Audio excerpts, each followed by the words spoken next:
Muy buenos días, señoras y señores.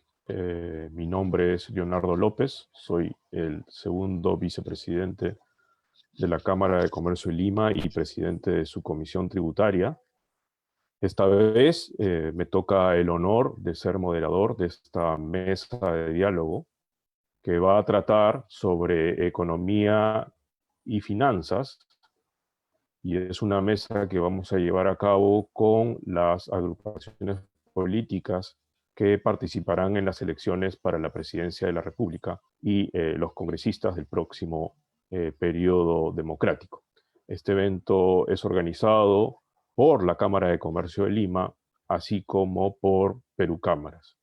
Para dar inicio a este evento, quiero invitar al señor Alberto Eguaguirre, quien es primer vicepresidente de la Cámara de Comercio de Lima, quien nos brindará unas palabras de bienvenida. Adelante, Alberto, por favor.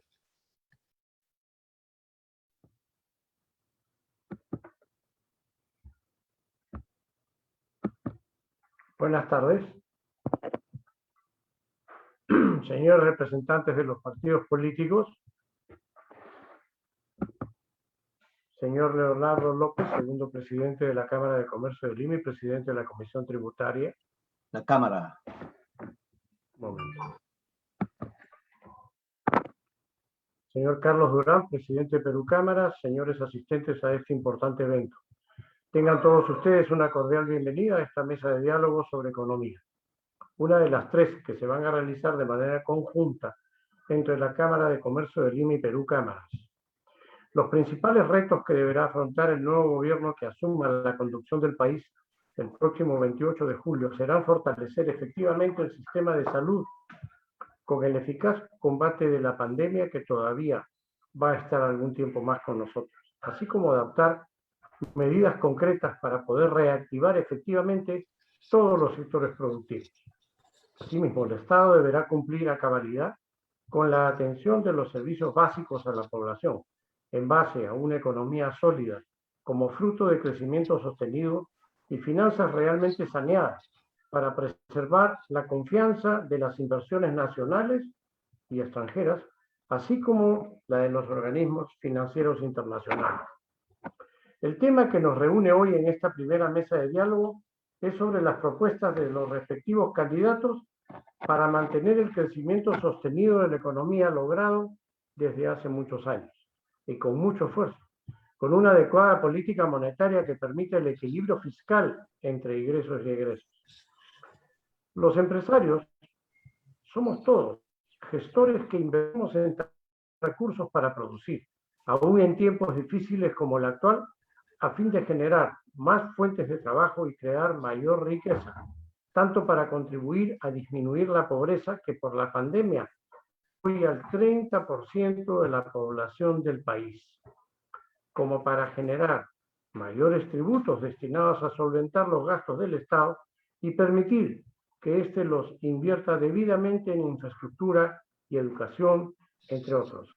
Por ello nos preocupa que en esta campaña política realmente atípica por la pandemia, varios grupos políticos pretendan cambiar las reglas de juego modificando sin mayor análisis o discusión la Constitución Política del Perú, la cual ya ha tenido 23 cambios en su historia, y es la que está también para garantizar la seguridad jurídica que tanto requiere nuestro país.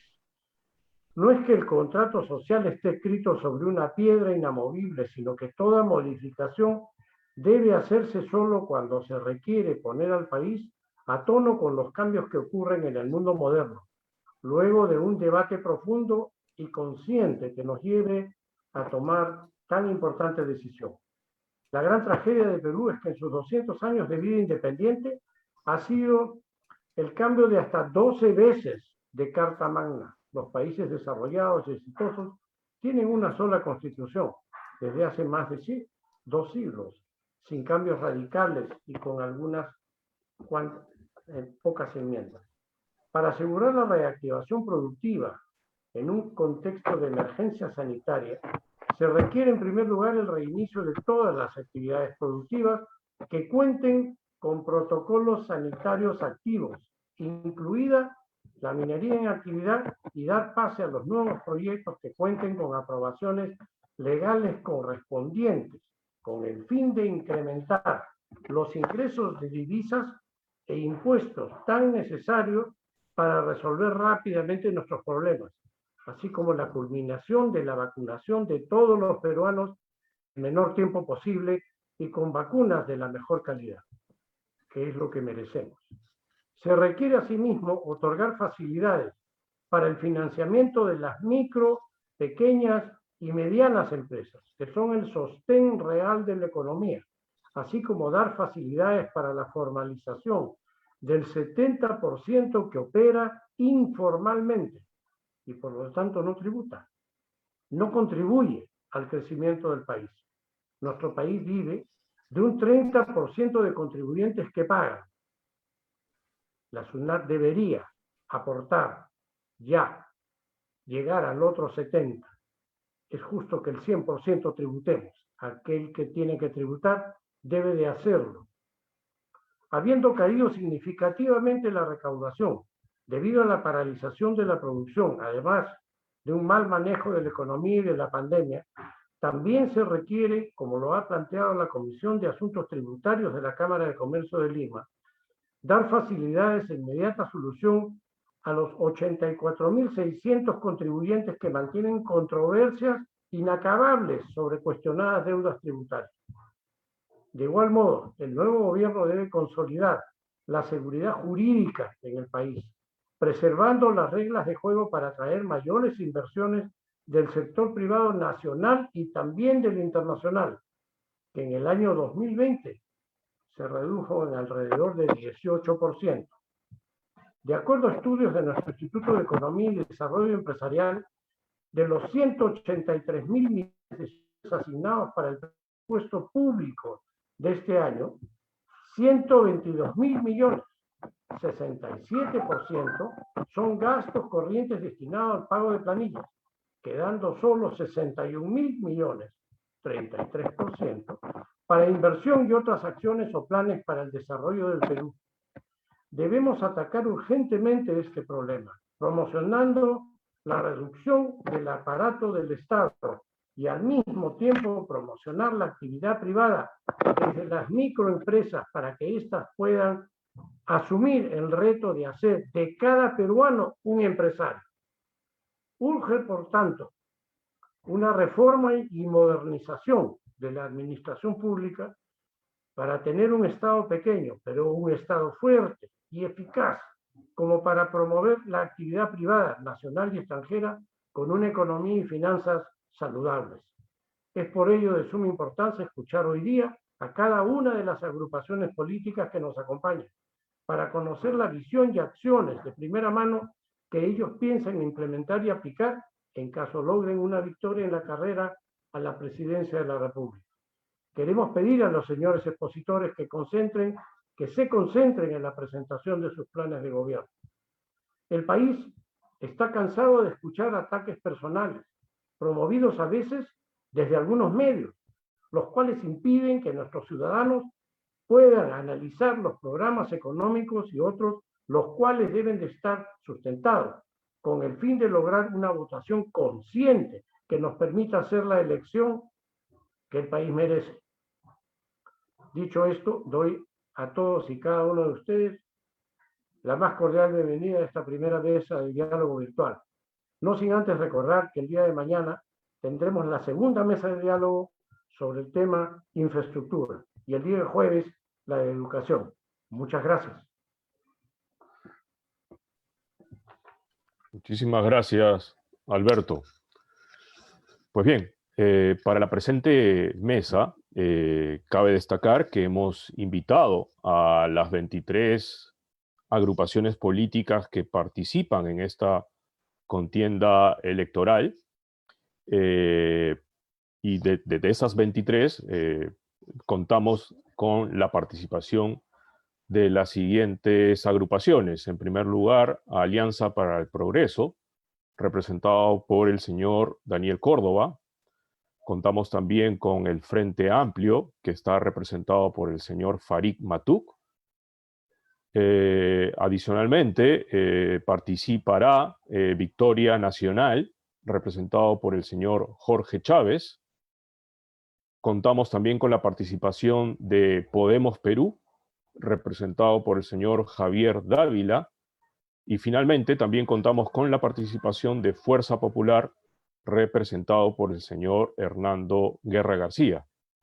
Repito, nosotros hemos invitado a las 23 agrupaciones políticas y la invitación ha sido aceptada por los que he mencionado hace un momento. En este evento lo que vamos a hacer es vamos a formular 5 preguntas vinculadas a la materia económica, a la materia tanto macroeconómica como microeconómica. Estas preguntas han sido formuladas en función a los sondeos y a las consultas que hemos hecho con nuestros asociados. Recuerden ustedes que la Cámara de Comercio de Lima es un gremio que representa a más de 15.000 asociados entre grandes empresas, entre medianas empresas, pequeñas y microempresas. Vamos a formular 5 preguntas. Cada participante va a tener un tiempo de 3 minutos para responder la pregunta formulada. Una vez transcurridos los 3 minutos se va a cortar, digamos, el micro y por lo tanto tienen que estar preparados para ajustar su respuesta a esos 3 minutos. Para eso van a ustedes poder ver un cronómetro donde van a poder verificar en qué momento ya va terminando el tiempo. Vamos a hacer un sorteo en base a un software especial. Con ese sorteo vamos a ver quién arranca con la primera pregunta y luego vamos a ir en orden, ¿no? En la segunda pregunta arranca primero el segundo y así sucesivamente. Vamos con el sorteo, por favor. Perfecto, entonces la primera pregunta, perdón. Ok, entonces es Alianza para el Progreso. Primera pregunta. No, Frente Amplio, primera pregunta. Segunda, Alianza para el Progreso. Tercero, Fuerza Popular. Cuarto, Victoria Nacional. Y quinto, Podemos Perú. Entonces, repito, en primer lugar, arrancamos con el Frente Amplio. Va a ser el número 1. El número 2, Alianza para el Progreso. En tercer lugar, Fuerza Popular. En cuarto lugar, Victoria Nacional. Y en quinto lugar, el representante de Podemos Perú.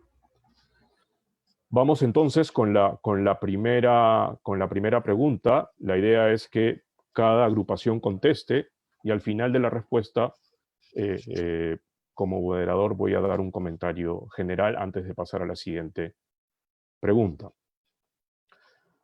Nuestro primer vicepresidente, Alberto, hizo un comentario interesante acerca del gasto en planilla previsto en el presupuesto público. 67% del gasto presupuestado corresponde a la planilla estatal. Se ha hablado y se comenta de la necesidad de cambios en la Constitución. Nuestro primer vicepresidente también señaló, en efecto, que la Constitución no está escrita en piedra y la idea es que esa Constitución pueda ser modificada. El título 3, que es un título importante para nosotros los empresarios, relativo al régimen económico, en su artículo 60 hace referencia al rol subsidiario del Estado. Y expresamente señala que el Estado, solo por ley expresa, es decir, por una ley dada por los congresistas, puede realizar subsidiariamente actividad empresarial. La pregunta que tenemos sobre el particular es, ¿se piensa cambiar dicho artículo? Dentro de sus planes está la idea de cambiar ese artículo permitiendo una mayor participación del Estado en la economía? Y si es así, ¿cuáles ustedes consideran que deberían ser aquellas actividades empresariales que el Estado debería llevar a cabo? Arrancamos entonces con la respuesta del representante del Frente Amplio, Farid Matuk. Adelante, Farid, por favor. ¿Cuántos minutos? 3 minutos, Farid. Bueno, en primer lugar, el problema del capítulo económico en la Constitución del Perú es creado por los militares en la Constituyente del 78. Antes no existía. El Congreso Constituyente Democrático del 93 repitió el mismo error de los militares y mantuvo un capítulo económico. Las constituciones modernas de todo el planeta, la de Estados Unidos, que fue citada en la introducción, no tiene capítulo económico. La de Pinochet, al que no se le puede acusar de ningún rasgo comunista, no tiene capítulo económico del todo. Entonces, aquí el capítulo económico es un residuo soviético que se introdujo con los militares, fue preservado en el Congreso Constituyente Democrático, y si nos fuésemos a una constitución idéntica a la de Pinochet, no hay capítulo económico, punto, no hay. Hay leyes orgánicas. Y más aún, en la constitución de Pinochet, la elección del directorio del Banco Central no está en la constitución, está en su ley orgánica. Entonces, un problema que tenemos en el Perú, conceptual, es un microdetalle que todo debe ir a la constitución. Por ello, la postura del Frente Amplio es que necesitamos efectivamente cambiar una constitución que no tenga residuos soviéticos, que es el capítulo económico. Ese es un problema. Debemos pasar a una constitución moderna que básicamente tiene dos elementos. ¿Cuáles son los derechos de las personas? Por ejemplo, la Constitución americana era una constitución con esclavos. Los esclavos no tenían voto. Producto de una guerra civil, en 1870 se les dio el voto a 1/3 de lo que valía un voto de un blanco. Y después, con el conflicto civil, en 1965, recién se les da voto completo a los afrodescendientes. Es derechos de las personas, es una parte central de la Constitución. Y la otra es la arquitectura del Estado, que si es presidencial, que si es federal, que si el Congreso tiene una cámara, que si el Congreso tiene 2 cámaras, que los distritos electorales son así, que el Poder Judicial tiene tal tipo de independencia, que si hay fiscalía, que si hay defensoría, pues si es órgano constitucional, OMPE, jurado y RENIEC, si están todos juntos, etc. Eso es lo que tiene una constitución y eso es lo que necesitamos para el Perú. No necesitamos una constitución que tenga el nivel de microdetalle que tiene nuestra constitución, porque ese nivel de microdetalle es lo que produce fricciones al momento de ajustarse a la realidad, al momento de enfrentar problemas de distinta índole, sea la epidemia ahora, haya sido el fenómeno del Niño, sea el conflicto armado interno. La minuciosidad que tiene nuestra Constitución es una barrera a nuestro desarrollo como sociedad. Entonces, queremos, como Frente Amplio, eliminar el capítulo económico completo para tener una sociedad moderna y que todos los elementos que se consideren pertinentes, de qué ámbitos pertenecen al Estado, qué ámbitos no, si se puede invertir a 5 kilómetros de la frontera, que fue introducido por los militares. Y todo este detalle debe ser eliminado y centrarnos en lo que son los derechos de las personas. Y el capítulo económico, lo económico que tiene toda constitución en el planeta son 2 elementos, que eso sí tenemos que preservarlos. Uno, que los impuestos no sean abusivos, que los impuestos no significan una expropiación a las personas, eso viene desde la Edad Media. Y lo segundo, que la moneda del país no se transforme en moneda feble.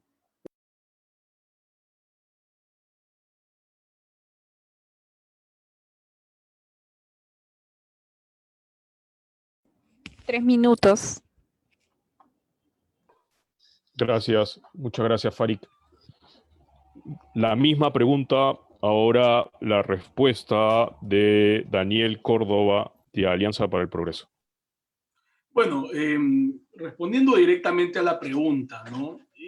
¿por qué existe el título económico, el capítulo económico en la Constitución del 93 y por qué es como es, a diferencia de la Constitución del 79, que es de Haya de la Torre y de los partidos que fueron convocados a esa Asamblea Constituyente, no de los militares, ¿no? Y la del 93 es del Consejo también de la Constituyente que promulgó después la Constitución del 93.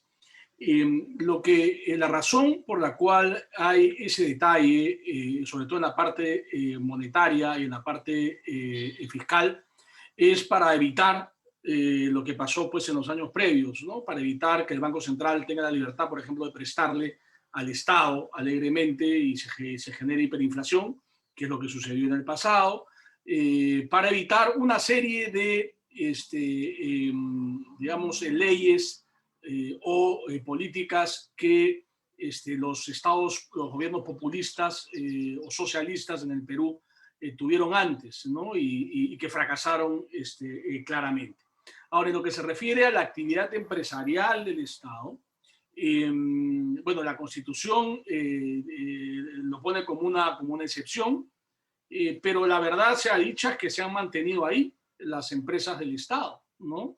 Petroperú, Sedapal, todas las empresas de agua, o sea, el número de empresas estatales es muy importante, por eso, y políticamente se dice que no se puede privatizar, entonces el plan de gobierno de APP es el único, creo yo, que tiene una propuesta clara para hacer una reforma integral de las empresas estatales, para que sean gobernadas como se gobierna una empresa, con buen gobierno corporativo, con directores profesionales, con gerentes profesionales. Lo que tenemos ahora son directores, no en todos los casos, pero son nombrados políticamente. Muchas veces son funcionarios públicos que nunca en su vida han sido directores de una empresa, que no conocen el sector y está por ahí porque el MEF los puso o el otro ministerio los puso porque son amigos del primer ministro o del presidente. Lamentablemente es así. Entonces tenemos que reformar por completo FONAFE, las empresas del Estado, para evitar también barbaridades como lo que hemos visto en Petroperú, que salió de FONAFE para poder hacer esa refinería que no sabemos bien para qué va a servir, gastándose 6.000, 7.000 millones de dólares en algo totalmente absurdo. Ahora, la otra parte de la pregunta es cuál debe ser el rol del Estado en la economía. No hay que cambiar la Constitución para eso. Yo creo que la Constitución es un título económico que tiene que quedar ahí, pero lo que sí tenemos que cambiar es la proactividad del Estado para sacar adelante el desarrollo. El modelo económico para mí ha fracasado como modelo de desarrollo. Ya basta de decir qué gran modelo, porque las cifras macroeconómicas están bien, ya basta, eso era hace 10 años. O sea,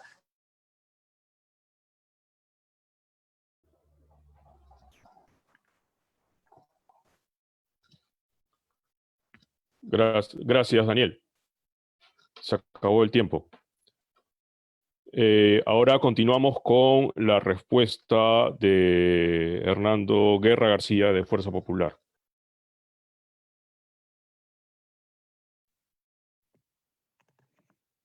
Gracias. Yo creo que primero hay que centrarnos en tener claro quién genera riqueza en una sociedad.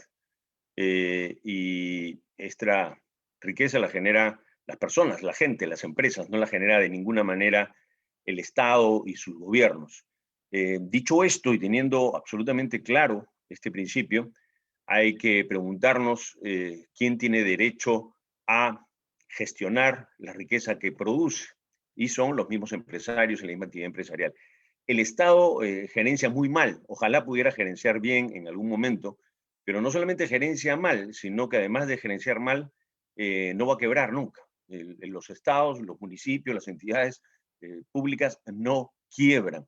Y eso es lo terrible de poner en manos del Estado actividades económicas. Por eso nosotros estamos muy claros en mantener este principio que está en esta Constitución, que nos ha permitido crecer, que nos ha permitido tener las reservas necesarias, que nos ha permitido la estabilidad financiera, económica, fiscal, para poder afrontar, por ejemplo, mal afrontado, pero esta situación económica post-pandemia.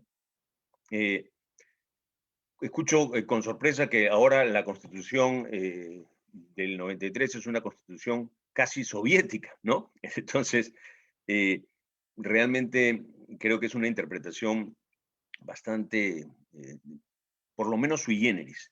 En el derecho constitucional existe la posibilidad de intervenir, nuestro derecho da la posibilidad de intervenir en la economía del Estado con el principio de subsidiariedad, y está contemplado por ley. Es decir, si se necesitara, si por alguna urgencia económica, si por una determinada zona geográfica, si por determinada condición económica se necesita una intervención, creemos nosotros, momentánea y no permanente hasta que pueda llegar la actividad privada, pues se puede aplicar esto por ley, como está establecido en nuestra Constitución.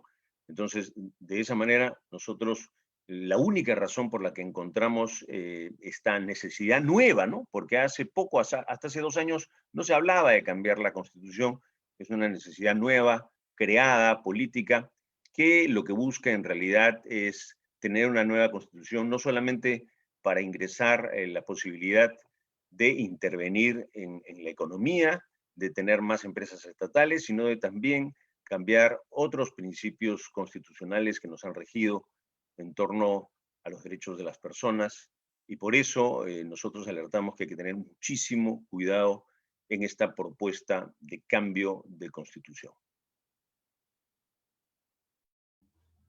Muchas gracias, señor Guerra García. Ahora le toca el turno a Jorge Chávez, representante de Victoria Nacional. Adelante, Jorge, con tu respuesta.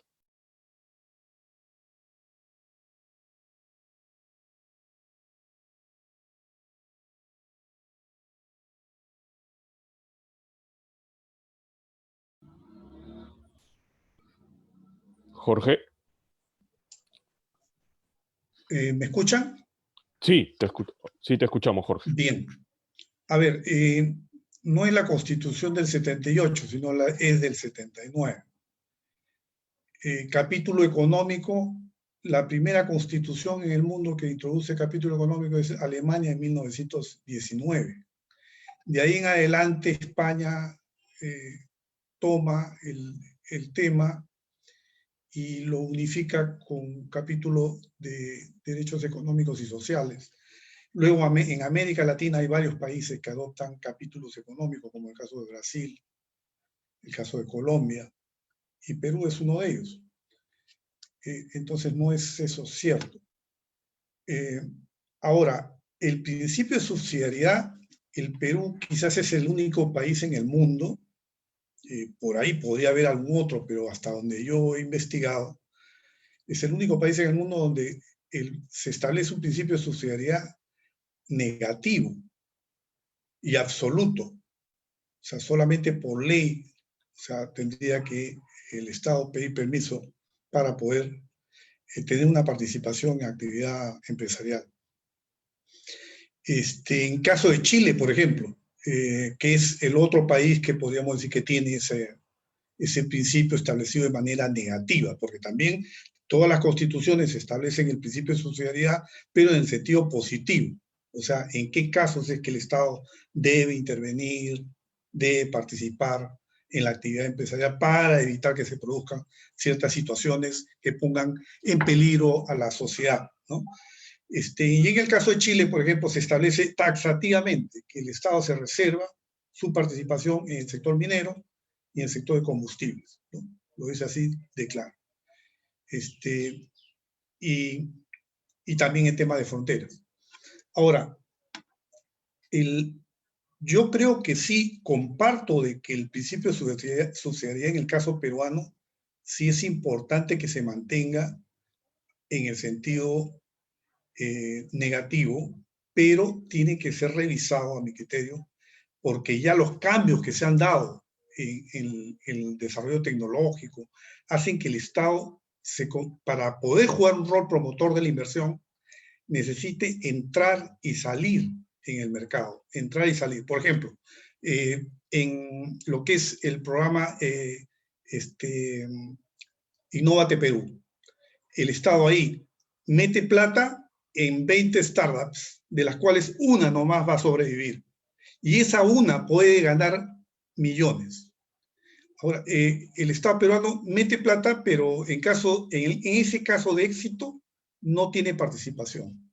O sea, yo creo que el Estado debería tener la posibilidad de meter plata para startups, pero con esas ganancias poder seguir financiando un fondo revolvente para ayudar. Gracias, Jorge. Gracias por tu respuesta.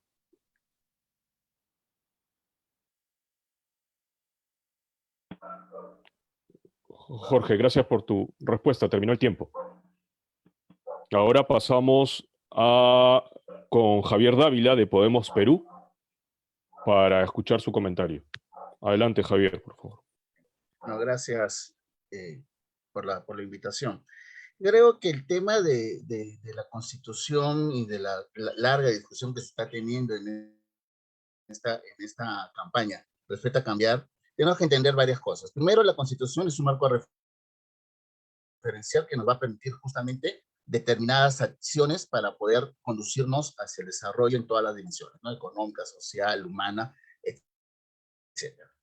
Pero no es, yo creo que ni la que resuelve todos los problemas, pues por un lado hay candidatos que hablan que la Constitución del 93 nos resolvió todos los problemas del país. Hemos visto que eso no es cierto. Esta pandemia nos hemos desnudado y nos rompió este espejismo que teníamos de crecimiento, pero tampoco es la razón de todos los males que tenemos en la economía, ¿no? Entonces, desde Podemos consideramos que no es necesario hacer cambios, sobre todo en el capítulo económico de la Constitución. Es claro, tiene las condiciones necesarias. Lo que hay que hacer es que funcione adecuadamente este marco referencial. O sea, tenemos que ir hacia una economía social de mercado que nos permita justamente, ¿no?, fomentar la competencia empresarial, ¿no?, que no hayan grandes concentraciones en cárteles, en oligopolios que van afectando justamente la competencia, y eso afecta finalmente al ciudadano, ¿no? Y eso es algo que tenemos que ir resolviendo. Lo vemos: concentración de bancos, los bancos vinculados con actividades financieras, con actividades de seguros, con AFPs, ¿no? Concentración en determinadas actividades económicas, el tema de las boticas, por ejemplo. Entonces, lo que hay que hacer no es cambiar la Constitución, es generar las normas que permitan justamente generar esa competencia dentro del marco de la economía social de mercado. La economía social de mercado nos induce a mirar que el eje, el centro de la actividad debe ser el ciudadano, cómo generar bienestar. El bienestar del ciudadano debe estar acompañado con el crecimiento de las empresas. En ese sentido, mantener la subsidiariedad tal cual está nos permite justamente un grado de reflexión para saber en qué momento debemos ingresar o no debemos ingresar, y creo que es un mecanismo que es interesante y que se debe mantener. No respetar absolutamente las autonomías constitucionales que se tienen. Hay, por ejemplo, Jorge ahí menciona el tema de Innovate, ¿no? Y es una buena idea este tema de los fondos revolventes, pero no necesitas cambiar la Constitución para hacer eso. O sea, se puede generar dentro de los propios fondos, se puede generar con COFIDE algunas iniciativas de financiamiento colateral que justamente sean fondos revolventes, como sucede en otros países del mundo. Entonces, muchas de las cosas que pensamos que debemos cambiar no tienen que pasar necesariamente a Constitución, sino por generar normas nuevas, reglas de juego estables y predictibles para que generemos una competencia real en el mercado. Muchísimas gracias, Javier. Y gracias a todos. Perdóname que haya sido un poco radical con el corte, pero esas son las reglas que definimos al principio. Yo simplemente quisiera saludar, ¿no?, la coincidencia que creo que existe entre todos los participantes sobre el principio de libre iniciativa privada, ¿no? Incluso en la respuesta del doctor Farid Matut, cuando hablaba de proteger a los contribuyentes a través de un capítulo tributario, es porque los contribuyentes son los que generan riqueza que a su vez puede suponer el pago de tributos. Así que, repito, saludamos y nos alegra mucho que coincidamos en que la iniciativa privada es, digamos, tiene que ser el motor del desarrollo de nuestro país, y en todo caso, ¿no?, por defecto, excepcionalmente, el Estado puede tener una intervención, ¿no? Para aquello, digamos, que el sector privado no pueda cubrir en determinados casos. Muchas gracias por sus respuestas. Pasamos a la segunda pregunta y vamos a cambiar el orden de la intervención de los participantes. La segunda pregunta también, bueno, esta es la preocupación que hay por lo menos en el electorado que involucra a la Cámara de Comercio de Lima, que son sus asociados empresarios y emprendedores. La segunda pregunta también tiene que ver con la Constitución, particularmente con el artículo 84, así como con el artículo 2 de la Ley Orgánica del Banco Central de Reserva. Ambas normas, el artículo 84 de la Constitución y el artículo 2 de la Ley Orgánica del Banco Central de Reservas, son precisas, ¿no? Estas normas son precisas en cuanto a que la finalidad de la autoridad monetaria es preservar la estabilidad monetaria del país, ¿no? Y que es, de alguna u otra forma, lo que nos ha permitido tener los ahorros, ¿no? Con los cuales hoy en día, mal o bien, pero tenemos los ahorros con los cuales estamos afrontando la situación de pandemia que nos está tocando vivir. La pregunta, la preocupación, nuevamente es si respecto de este artículo en particular, que está en la Constitución, ¿no? Pero que también está en una ley orgánica, sobre la finalidad principal del BCR de preservar la estabilidad monetaria, si sobre ese artículo están pensando incorporar otras finalidades para el Banco Central de Reserva o han contemplado alguna modificación dentro de su plan de gobierno. Ahora arrancamos con el representante de Alianza para el Progreso, Daniel Córdoba. Daniel, tienes 3 minutos, por favor. Gracias. Bueno, en situaciones normales, quedaba claro, ¿no? Hasta antes de la pandemia, que el Banco Central estaba realizando una excelente labor y lo mantengo, ¿no?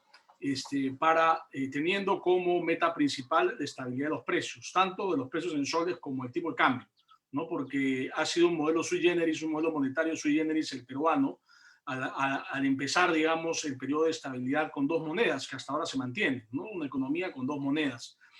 Emitimos una y de la otra dependemos de los flujos de las relaciones internacionales que tenemos, ¿no? Exportaciones, inversión, remesas, qué sé yo, ¿no? Entonces, y también de las crisis, ¿no? Las crisis que han habido en el mundo, que han motivado que el Banco Central sea particularmente activo en esos momentos para mantener la estabilidad del tipo de cambio, que no se dispare, porque al ser una economía semidolarizada, obviamente tiene efectos inflacionarios y también efectos recesivos, porque la gente que se endeuda en dólares puede quedar en problemas, ¿no? La gente endeudada en dólares puede quedar en problemas.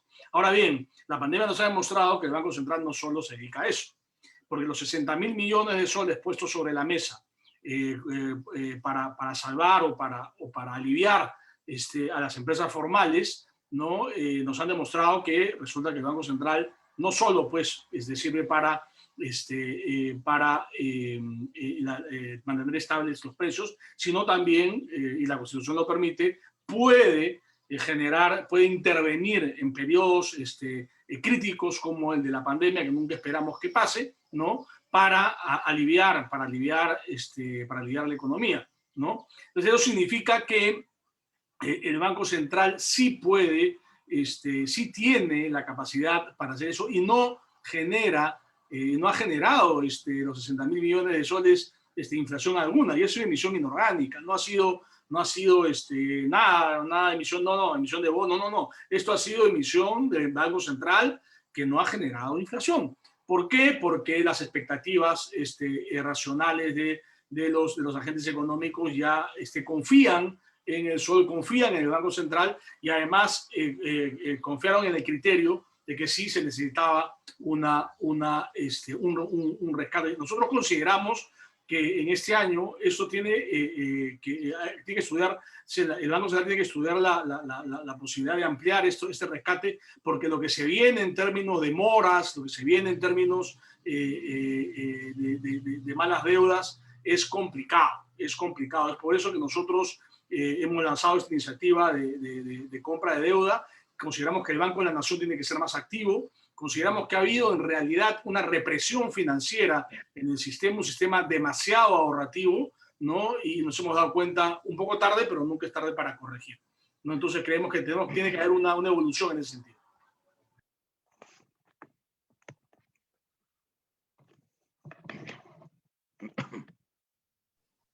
Muchas gracias, Daniel. Ahora continuamos con Hernando Guerra García de Fuerza Popular. Hernando, por favor. Sí, bueno, retomando un poco a partir de la idea de Daniel, hemos visto en esta crisis a un Banco Central de Reserva tomando roles que quizás muchos pensaron o que no era capaz de hacerlo, o que no debía hacerlo, o que no estaba autorizada para hacerlo, pero en realidad se hicieron modificaciones antes que permitieron esta intervención, por ejemplo, con los préstamos de reactiva, que finalmente ayudaron a paliar algo esta pandemia. Nosotros particularmente creemos que esto nos ayudó un poco y ahora estamos volviendo a entrar en la peor de las situaciones. Nosotros pensamos sí introducir un cambio en el Banco Central de Reserva, y es que entre sus políticas, entre sus atribuciones, entre lo que debe de mirar, deberíamos exigirle que pueda hacer una mirada sobre el empleo y sobre la formalidad. Hay otros países donde los bancos centrales, en Estados Unidos, tienen que estar mirando el empleo. Nosotros queremos introducir esta modificación para que pueda no solamente estar preocupado el banco por los resultados económicos, sino de desarrollo económico. Y junto con esto, que también tenga la obligación de ir viendo la formalidad. Si algún problema nos ha estallado en la cara a los peruanos, es esta informalidad de la que hablaba el presidente de la Cámara al inicio de esta intervención. 70, y nosotros creemos que ya debemos estar bordeando casi el 80% de informalidad en nuestra economía. Y introducir esto para nosotros va a ser importante entre las atribuciones y funciones del Banco Central de Reserva. Junto con esto, también queremos introducir un directorio, más bien similar al del Banco Central de Reserva, en la SUNAT, y que la SUNAT tenga también no solo metas de recaudación, de ampliación de base tributaria, sino metas específicas hacia la formalidad. No es la lucha contra la informalidad lo que tenemos que hacer. Tenemos que tener una política nacional para enfrentar la formalidad en conjunto. Empresas, entidades públicas que tienen que salir a mirar dónde está la actividad económica y a formalizarla. Estos son uno de los temas que adicionalmente proponemos nosotros. Muchas gracias, Hernando. Ahora continuamos con Jorge Chávez, de Victoria Nacional. Jorge, adelante, por favor.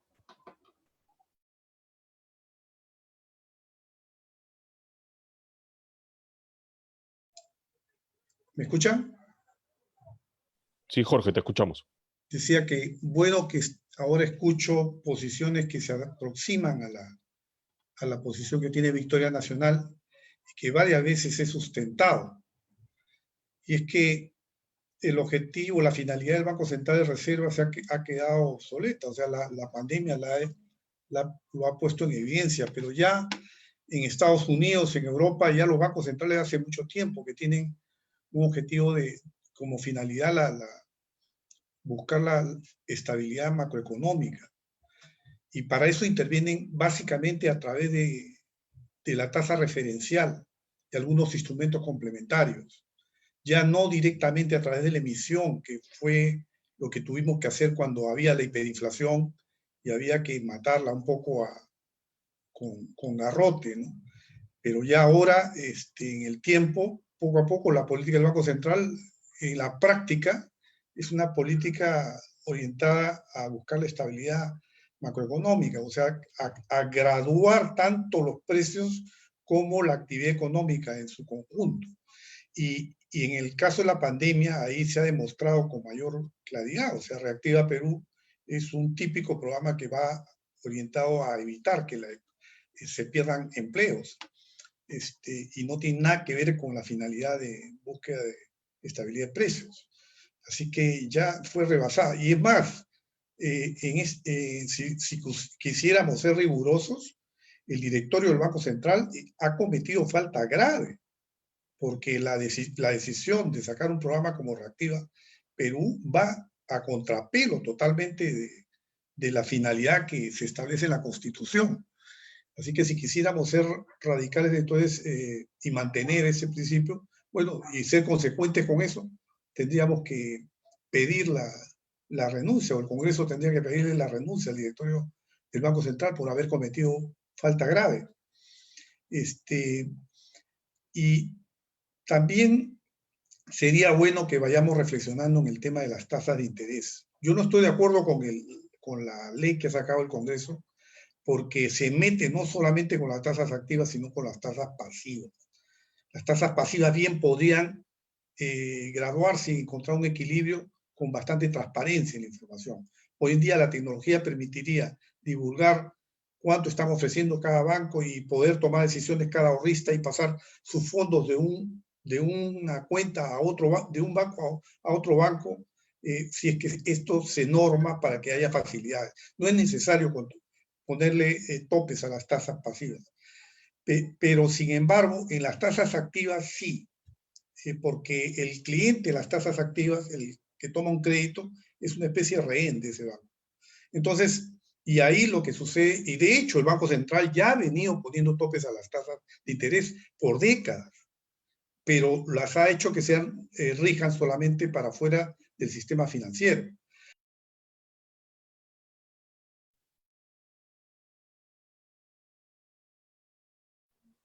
Gracias, Jorge. Ahora continuamos y el turno es para Javier Dávila, representante de Podemos Perú. Javier, por favor. Sí, yo creo que nadie duda de la solvencia técnica y la institucionalidad que tiene el Banco Central de Reserva y que nos ha permitido justamente, a partir del manejo coherente de la política monetaria, mantener estos niveles de inflación por muchas décadas en niveles realmente bastante óptimos, ¿no? El otro elemento que aplica o relevante que maneja el BCR es la administración, por ejemplo, el tipo de cambio, que son unos precios también importantes, como bien lo contó Daniel Córdoba en su intervención. Entonces, es la autoridad monetaria. Parte importante justamente de este desarrollo ha sido la autonomía que se le brindó con la Constitución del 93 en los artículos que ya han sido mencionados. Y por lo tanto, consideramos que digamos, no es necesario, ¿no? Ni atacar esa autonomía, es mantenerla, ni generar nuevos cambios. La especialización del Banco Central de Reserva es importante. Si le permitimos comenzar a mirar otras actividades como el desarrollo productivo, la generación del empleo, ya puede comenzar a confundir sus instrumentos y generar distorsiones en la economía. Eso no significa que, como ha ocurrido con Reactiva, que es un buen ejemplo de cómo puede articular un ente autónomo encargado de política monetaria con los órganos encargados de la política económica en su conjunto para generar espacios que permitan justamente resolver un problema serio, ¿no? Avanzó en lo que se podía dar, se dio este fondo de garantía. Al ser un fondo de garantía, evidentemente no iba a tener un impacto inflacionario, que no ha funcionado y no ha sido del todo exitoso porque no llegó a quienes deberían llegar en principio, sí, pero eso ya no era responsabilidad del Banco Central de Reserva, era más responsabilidad del MEF y del Ejecutivo de poder haber articulado mejor el programa. Entonces, para nosotros es importante la especialización, puede ser muy riesgoso darle otros encargos u otras tareas a las cuales pueden confundir ya los instrumentos y generar distorsiones o sobreponerse con otras instancias del Ejecutivo, ¿no? Si comienza a hacer desarrollo productivo, ya no deberían haber ministerios vinculados a las áreas productivas. Si se va a ver el empleo, ya no debería haber probablemente el Ministerio de Trabajo. Entonces, eso es lo que tenemos que evitar. Muchas gracias, Javier.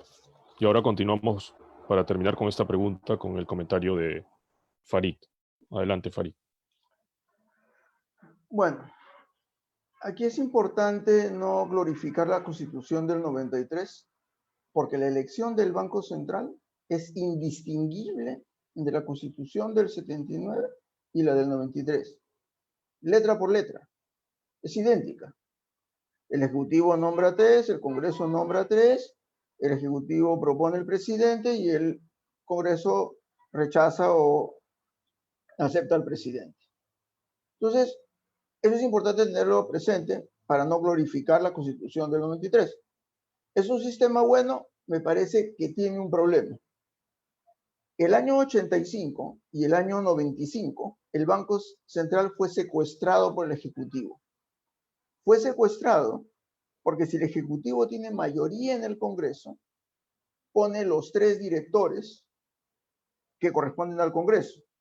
Y el Banco Central se vuelve subsidiario a lo que decida el partido político del Ejecutivo. Entonces, aquí afortunadamente, desde el 2001, tenemos una situación en donde el Ejecutivo no ha aspirado a copar los 3 puestos del Congreso. Entonces, tenemos una pluralidad política en el Banco Central que nos ha llevado a la situación de bienestar que vivimos. Pero esto ha sido una cuestión de azar.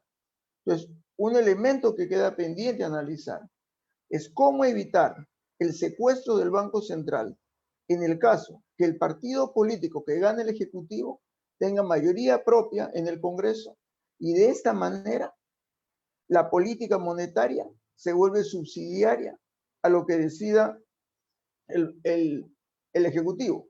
Por ejemplo, con las actuales normas pueden poner la tasa referencial en 0 y dar crédito a la banca privada ilimitada y no hay ningún financiamiento del gasto público, pero tenemos puro populismo. Todas las propuestas que hablan de crédito barato es sinónimo de crédito subsidiado. Ese crédito subsidiado, ¿cómo se va a financiar? Entonces, el tema que tenemos que tener presente es que esas políticas de crédito subsidiado pueden implicar una puerta abierta a un populismo rampante. Entonces, la independencia del Banco Central no está garantizada tal como está escrita en la Constitución de hoy, y ese es un problema a resolver hacia adelante. Nada más. Muchísimas gracias, Farid. Solo un breve comentario, ¿no? De lo que he escuchado. El Banco Central de Reserva, sinónimo de institucionalidad, sinónimo de manejo técnico, y la conjunción de ambos aspectos genera confianza, la confianza genera seguridad jurídica, predictibilidad, ¿no? Que es el abono necesario para que pueda desarrollarse una economía. El tema es cómo aseguramos esa institucionalidad hacia el futuro, ¿no? Ha sido parte del azar esa institucionalidad, qué bueno que haya sido así, pero ciertamente tenemos que trabajar en mantener esa institucionalidad, pero sobre todo creo que tenemos que trabajar en cómo hacemos para replicar ese modelo que ha sido exitoso en otras instituciones del Estado. Pasamos a la siguiente pregunta, la tercera pregunta. Qué duda cabe que la economía peruana ha retrocedido, digamos, en una de sus principales ventajas competitivas, que tiene que ver con la estabilidad macroeconómica. El déficit fiscal del 2020 está en alrededor del 9% del Producto Bruto Interno. En tal sentido, la pregunta es cuáles son sus propuestas concretas en términos de reducción del déficit fiscal de cara al periodo 2021-2026. Esta vez empezamos. Tercera pregunta, empezamos por Jorge Chávez de Victoria Nacional. Jorge, adelante, por favor.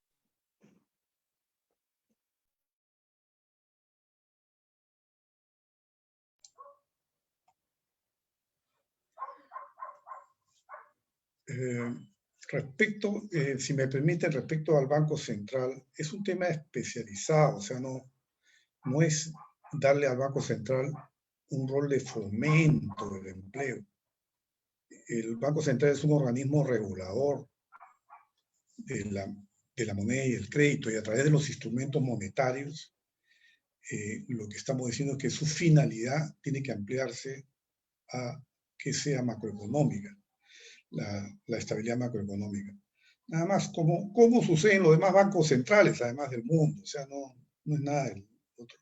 Y lo mismo que en las tasas de interés. En Estados Unidos, en cada estado, los bancos centrales establecen la tasa tope sobre encima de la cual se considera que hay agio. O sea, que ya son tasas que no solamente cubren costos, ganancias y riesgos, sino que ya son sobre ganancias totalmente arbitrarias porque no se condicen con una economía de mercado. Bueno, y yendo al tema fiscal, para nosotros lo fundamental, bueno, y esto está vinculado también con dos pilares fundamentales. El primer pilar es la autonomía del Banco Central. O sea, de ninguna manera el Congreso tiene que meterse a decir, esta es la tasa, o este es el porcentaje de crédito que hay que dar, o el coeficiente tal. Eso lo tiene que determinar el Banco Central. Simplemente lo que podemos hacer es dar una constitución, normas constitucionales, pero el Banco Central toma decisiones con plena autonomía. Eso tiene que ser inviolable. Y para eso también hay que revisar la manera como se eligen los directores. Tiene que haber una manera en que no cambien los directorios de un momento a otro. Eso eliminaría ese riesgo de que haya una captura del Banco Central por parte de un partido político, si es que hay una renovación año a año, digamos, de los directores. Esa es una propuesta que también habría que tomar para darle más estabilidad al Banco Central. Y el otro pilar es el equilibrio fiscal. O sea, me preocupa mucho, he escuchado ahí varias veces, sobre todo en el lado de la izquierda, ¿no? de Verónica Mendoza, hablar de que y lo ha dicho Oscar Dancourt, que dicho sea de paso fue inspirador de Alan García y de sus asesores de esa época del manejo heterodoxo de la economía, y que llevó al país pues a una hiperinflación tremenda, ¿no? O sea, no les importa el déficit fiscal, ¿no? El déficit fiscal no, es secundario, ¿no? Para nosotros es fundamental, y hay que cuidarlo, hay que cuidar que no. Claro, ahora lamentablemente el gobierno de Vizcarra ha hecho un desmanejo tremendo, se han tirado la plata en bonos, hasta ahora se sigue pensando en dar bonos, se quiere seguir dando bonos inclusive.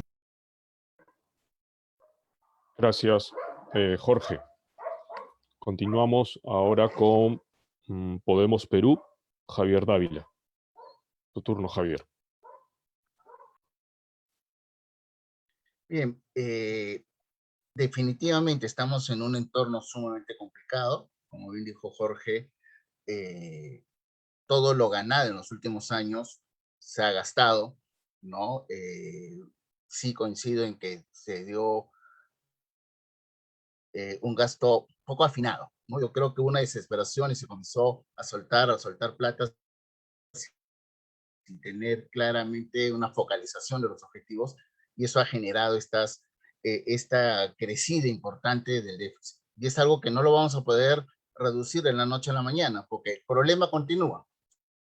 El 2020 ya pasó, nos ha generado este déficit, pero el 2021 todavía se torna absolutamente incierto por la falta de medidas claras para reactivar la economía y comenzar a recuperar empleo, dinamizar consumo, generar nuevamente la rueda de inversión que genere mejoras sustantivas. Mientras eso no ocurra, y probablemente eso es lo que va a pasar en el en el próximo, ya con el próximo gobierno, que se tiene que implementar claramente un plan de 100 días que nos permita acelerar este proceso.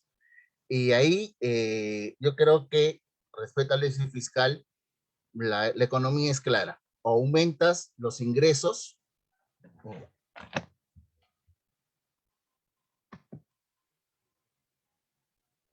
ya me desconecté parece, ¿no?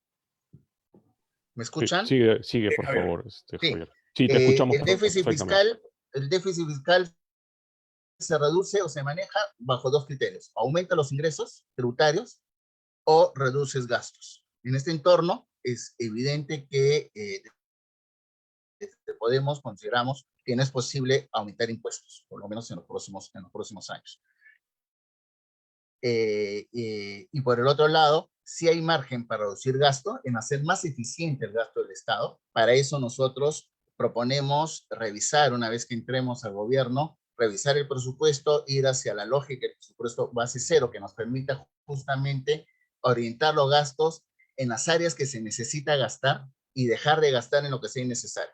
Reducir, por ejemplo, las consultorías, reducir ese gasto corriente que se genera a partir de órdenes de servicios que son muchas veces innecesarias, y reordenar el Estado o comenzar a reordenar el Estado para hacer una mayor eficiencia en las actividades que se tienen y reducir sustantivamente los gastos. Y ahí tenemos que trabajar. Adicionalmente, ¿qué proponemos? En todos los litigios tributarios que se tienen y que están tomando muchísimos años, son 10, 15 años en algunos casos, hacer una especie de amnistía y reducir, de acuerdo a los niveles que tienen, las deudas de los intereses para que el principal sea honrado más algún nivel de intereses, de tal manera que pueda entrar rápidamente a la caja fiscal recursos frescos. Vamos a trabajar en reducir, como ya le dije, significativamente los sobrecostos. Vamos a generar un programa de repatriación de capitales para que puedan ingresar al Muchas gracias, Javier. Continuamos ahora con Frente Amplio. Farid.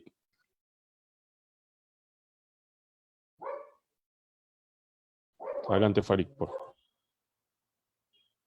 Sí. Bueno, una de las ventajas que ha tenido Perú es haber mantenido una inflación baja del 2001 en adelante. Eso es gracias al ancla monetaria que se puso en el Banco Central. Y al mismo tiempo hemos logrado mantener déficits manejables y en reducción en el contexto del incremento del precio de las materias primas. Al presente hemos tenido una situación extraordinaria y lo que hay que aprender de la historia es que en Europa, después de la Segunda Guerra Mundial, se arrancó con presión tributaria muy alta, muy alta. Los servicios públicos vinieron después, primero vinieron los impuestos. Entonces, impuestos del tipo, un predial de 1% a la propiedad por encima de 1 millón de soles, un impuesto a la herencia de 80% por encima de los 10 millones de soles heredados, son ingresos del Estado que se concentran exclusivamente en la parte alta de la pirámide y que sus niveles de vida, sus niveles diarios y cotidianos no se van a ver alterados. Entonces, aquí el problema de equilibrio fiscal que se necesita emprender de manera acelerada, se necesita emprender a través de una política tributaria que vaya reduciendo la importancia de los impuestos indirectos que lo pagan tirios y troyanos y se concentre en una tributación en la parte alta de la pirámide. Y esto es lo que nos va a permitir restaurar el equilibrio fiscal, seguir manteniendo una política de inflación baja y poder continuar con un crecimiento económico que, si lo vemos en los últimos 20 años, comparado con los países limítrofes del Perú, los 5 limítrofes, ningún país ha crecido tanto como el Perú, ningún país ha tenido tan baja inflación como el Perú. Entonces yo creo que esto es un logro colectivo, lo debemos mantener, y el peso de la recesión producida por la epidemia es un peso que debe recaer sustantivamente en aquellos que tienen riqueza, aquellos que tienen stock, de manera sustantiva. Umbrales de 1 millón de soles en propiedad inmueble, umbrales de 10 millones de soles en herencias, son umbrales más que suficientes para tener una vida holgada, y en los que tienen en exceso deben pagar impuestos para lograr el equilibrio fiscal que necesitamos para seguir creciendo. Nada más. Gracias, Farid. Seguimos ahora con el representante de Alianza para el Progreso.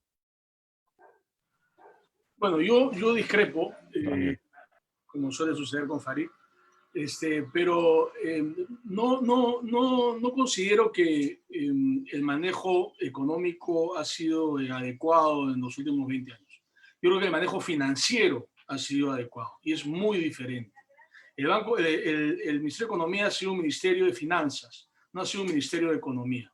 En consecuencia, ha sido completamente indiferente a la pésima forma en que se han invertido los recursos en infraestructura sin poder cerrar la brecha, ¿no? Tenemos una infraestructura terrible. Ha sido completamente indiferente a políticas sectoriales que puedan impulsar sectores con gran potencial como la reforestación, o ha sido completamente indiferente a ver cómo se solucionan los conflictos sociales para que la minería salga adelante, lo que solo puede hacerse con desarrollo local, con políticas de desarrollo local. No ha habido planificación urbana, no ha habido ordenamiento territorial. Es decir, el Estado como gestor de la economía ha sido muy malo, ha sido muy malo. Y hemos crecido como producto de la inversión privada que ha logrado ir dándose, pero cada vez con mayor dificultad. El emprendimiento que se va logrando cada vez con mayor dificultad, con mayores trabas, de manera tal que esta situación relativamente holgada en términos financieros, por el buen manejo financiero, el ahorro fiscal, ¿no? Ha servido más que para generar desarrollo, para que crezca la burocracia. La burocracia ha crecido, dijeron un número hace un momento, enormemente, por favores políticos, por diferentes gobiernos que han ido llenando de gente al Estado, gente que no genera valor, gente que básicamente renta del modelo, de este modelo fiscalista que tenemos, ¿no? Y el circuito económico ha sido un circuito del 20% de la población económicamente activa, ¿no? En donde también se genera lo que yo llamo una burocracia corporativa, ¿no? También hay burocracia en las grandes corporaciones, que no generan tampoco, que ya no innovan, que aprovechan posiciones monopólicas, que están ahí tranquilas, las mineras que no les salen los proyectos, pero ¿qué importa tanto? Porque ya está subiendo el precio de cobre, igual voy a cobrar mi sueldo y voy a estar bien.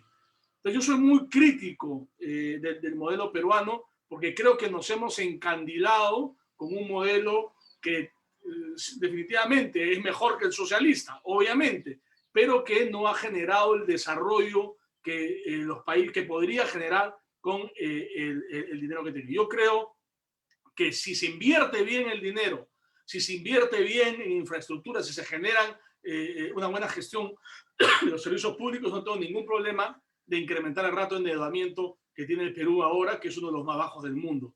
Y en realidad eso no sirve de nada, sino para algunos temas financieros, ¿no? Muchas gracias, Daniel.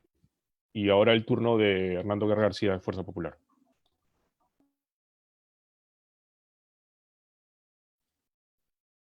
Hernando, tu micro está apagado. Yo quiero que empezar discrepando muy rápidamente con lo que ha dicho Farid y con lo que ha dicho Daniel. Yo no creo que la gente quiera acumular recursos para tener una vida holgada. Creo que tu visión, Farid, de lo que es alguien que emprende, hace empresa, es completamente equivocada. Un emprendedor, un empresario, no se queda en la vida holgada, siempre busca reinvertir. Y si tiene 1, 10 o 5 millones, no es para vivir bien, sino para seguir en actividad permanente. En cuanto a lo que dice Daniel, yo creo que lo que no ha funcionado es el Estado. Lo que no ha funcionado es que hemos tenido un Estado capturado hace 20 años por gente ineficiente que no ha sabido darle gerencia. Y ese es el gran error. Nuestro error será agujerear el modelo económico, poner en duda el modelo de libre mercado, diciendo, bueno, en realidad no funcionó. Sí ha funcionado, por eso hemos tenido los recursos. Lo que no ha funcionado es el Estado y lo que hay que cambiar es el Estado. En cuanto a temas sobre el déficit fiscal, obviamente hay que fijarse en el gasto, hay que reducir gasto, puede revisarse el tema de impuestos y por ahí podría haber algún muy pequeño margen para endeudarse. Nosotros nos quisiéramos enfocar más en repatriación de capitales, en amnistías, pero es un dinero que va a demorar por lo menos un par de años en llegar. Por eso nosotros nos queremos centrar fundamentalmente en un programa rápido, fuerte, una especie de shock, un big push de generación de empleo, empleo formal y productivo, que dé ingreso y nos pueda dar consumo y pueda reactivar rápidamente nuestra economía. Es decir, apostar por la empresarialidad, apostar por el impulso de la empresa. Y hay un tema adicional, y yo creo que aquí no sé cuántos estarán o buscarán estar en el Congreso, por lo menos Daniel creo que no, una lástima, hubiera sido de lujo, pero Jorge Chávez sí. Y ahí hay un tema también, ahí hay un tema de cuidar que no se amplíe el déficit fiscal, que no se agujeree el déficit, que no se agujeree nuestros presupuestos desde el Congreso. Y desde allí tenemos que ponerle nosotros tranquilidad, consensos, que yo estoy seguro que podemos lograr, porque es desde el Congreso, desde donde se ha agujereado en los últimos meses nuestro sistema económico. Y eso es muy peligroso. Hay que darle tranquilidad a la gente que emprende, a los empresarios, a la gente que está acá escuchándonos desde la Cámara, y ojalá podamos alcanzar esos congresos con los pequeños matices que podamos tener.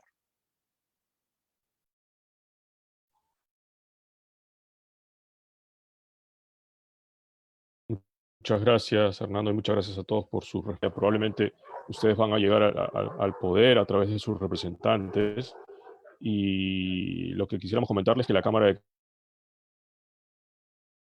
Comercio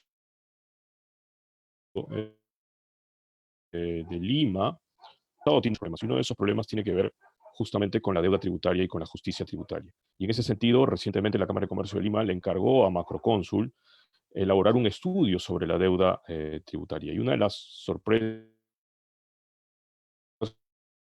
con las que nos encontramos es que han tenido problemas de deuda tributaria y de controversia tributaria, ¿no? Aproximadamente 841.000 contribuyentes, ¿no? De esos 841.000 contribuyentes, actualmente hay 3.783 contribuyentes que mantienen deudas, controversias activas con la administración tributaria en los distintos niveles de resolución de conflictos tributarios, sea a nivel de la misma administración, del Tribunal Fiscal o del Poder Judicial. El resto, ¿no? Hay mucho en cobranza coactiva que no se puede cobrar, deuda tributaria en teoría que está provisionada y ni siquiera forma parte de los activos del Estado.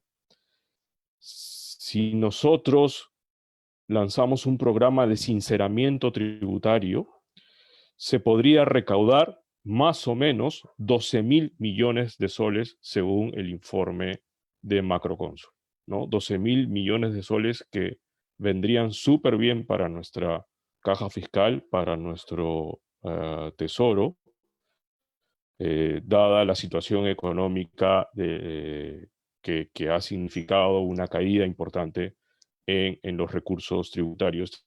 Es un informe, como les digo, elaborado por Macrocónsul, y nosotros lo ponemos a su disposición para que sea evaluado por sus equipos de gobierno. Pasamos a la cuarta pregunta.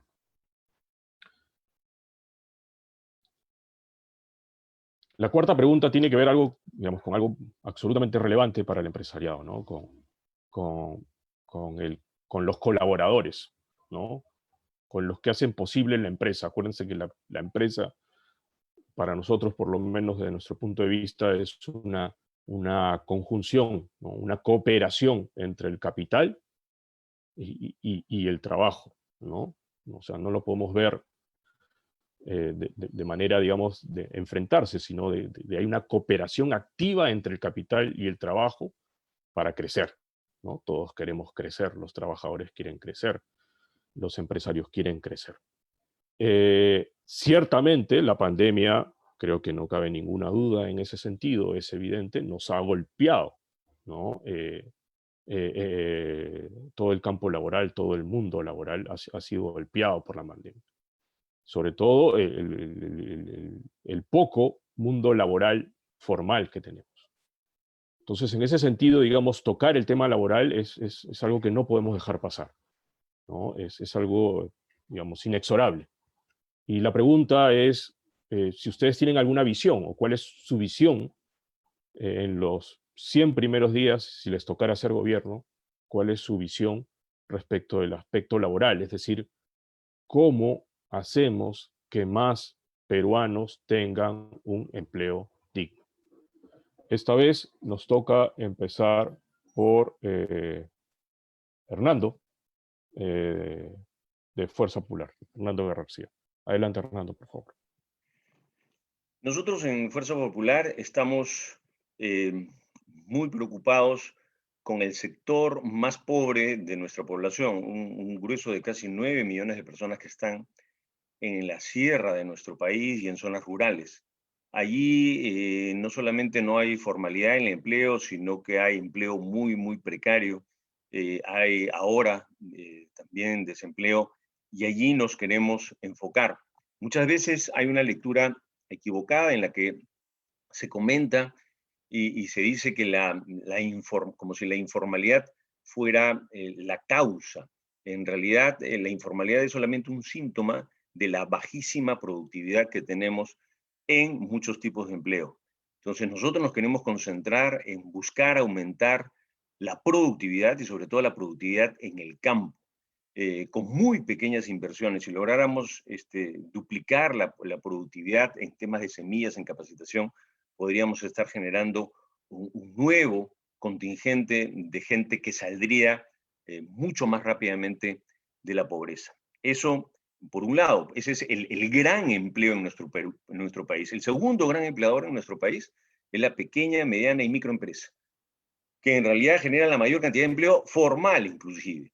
Entonces, a ellos tenemos que darles la mayor cantidad de flexibilizaciones para que puedan primero generar el empleo. Acá no es un problema del huevo o la gallina.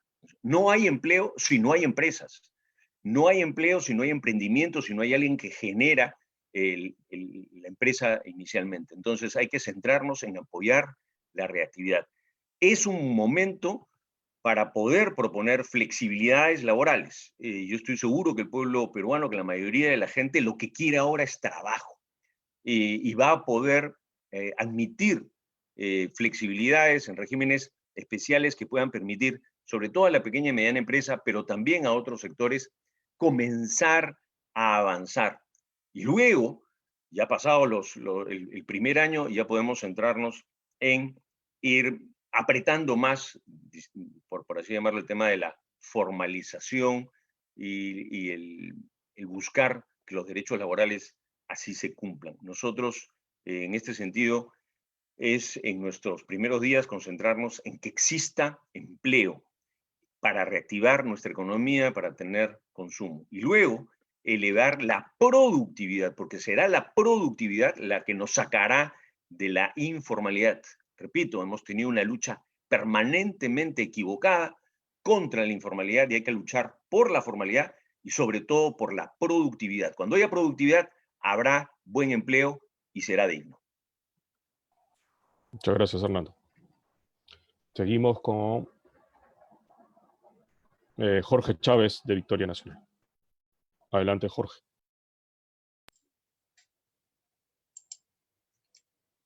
Bueno,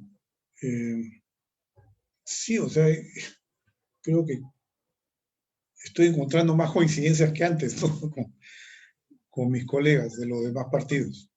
Qué bueno que ahora se reconozca la importancia de la productividad. En realidad esa es la razón fundamental por la cual las MIPES han estado rezagadas durante 40, 50 años.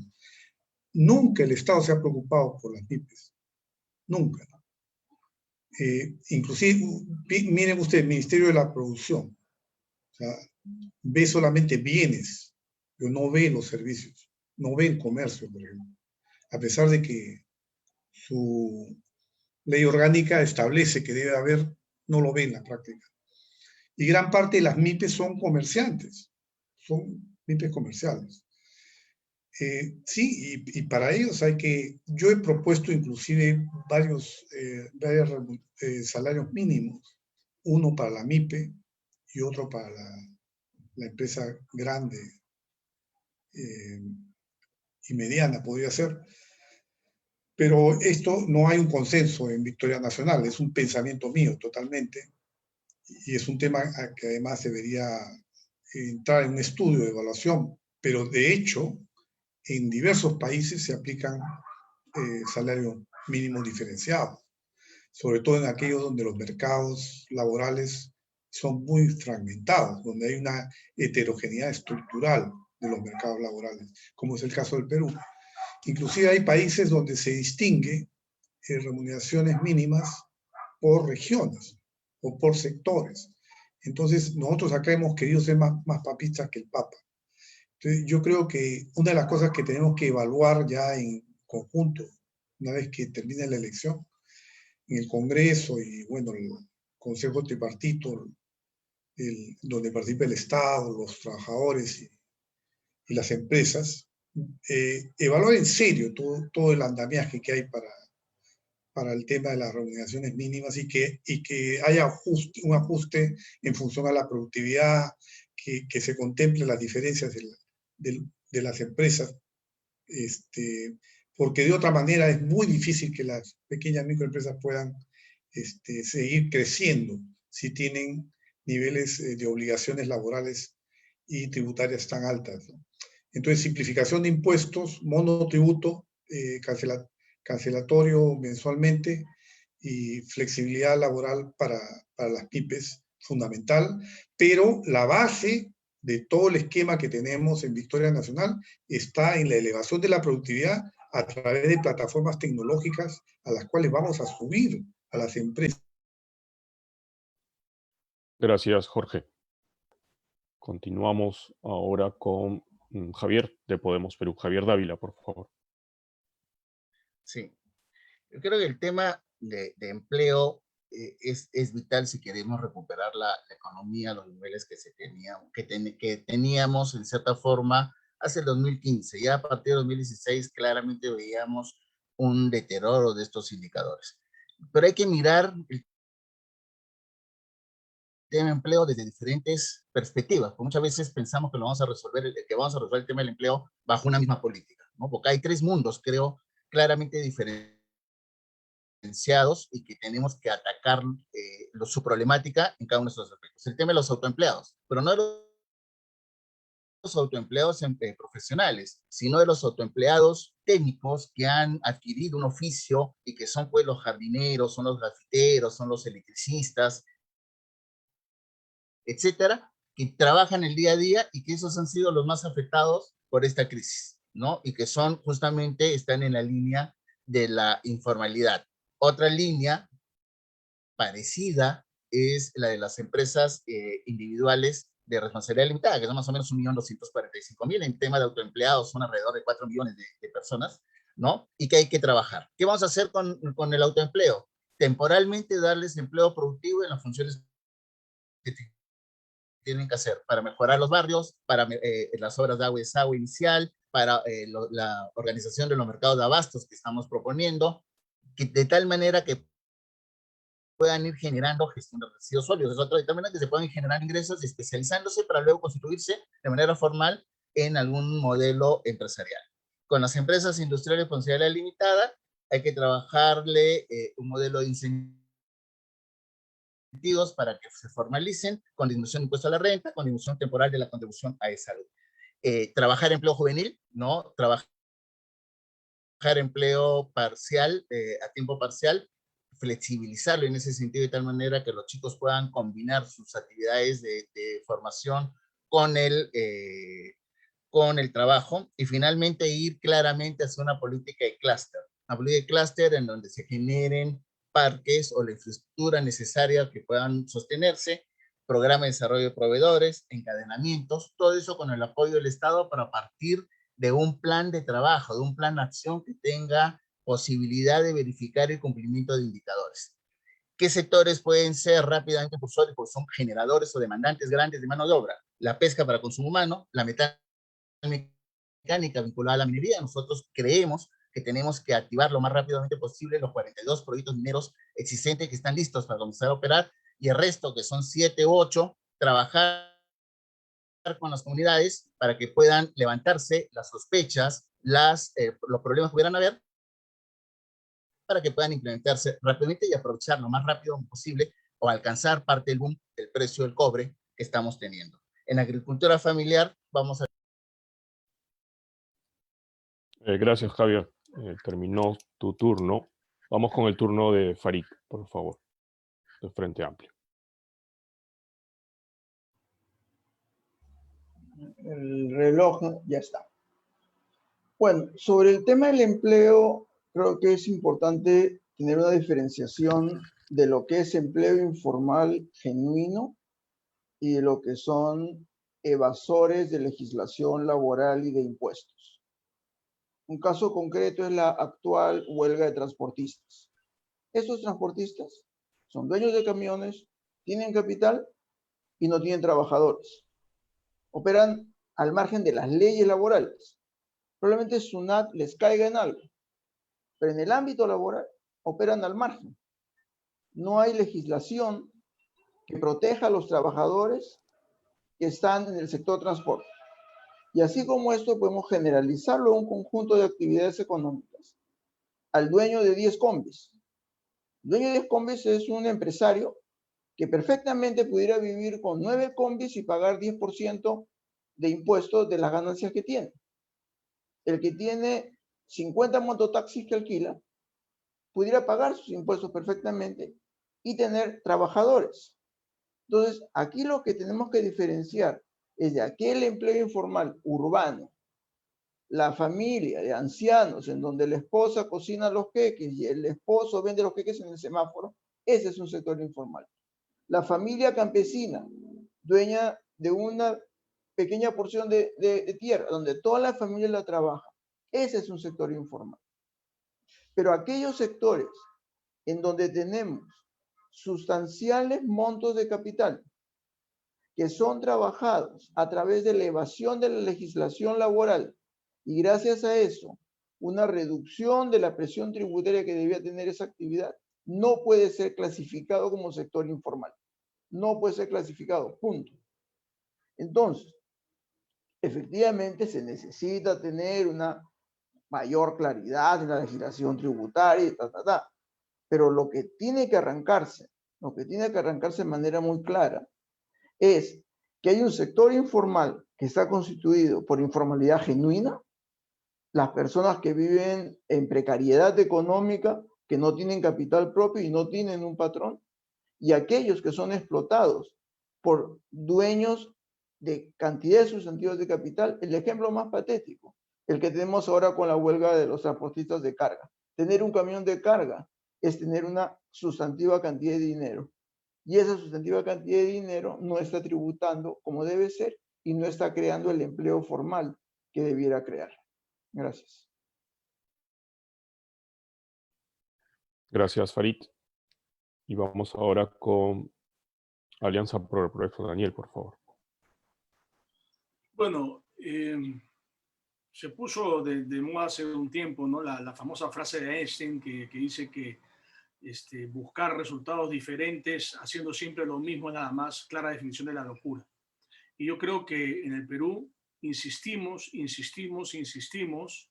en buscar la misma solución para la formalidad, ¿no? Y fracasamos en todos los intentos.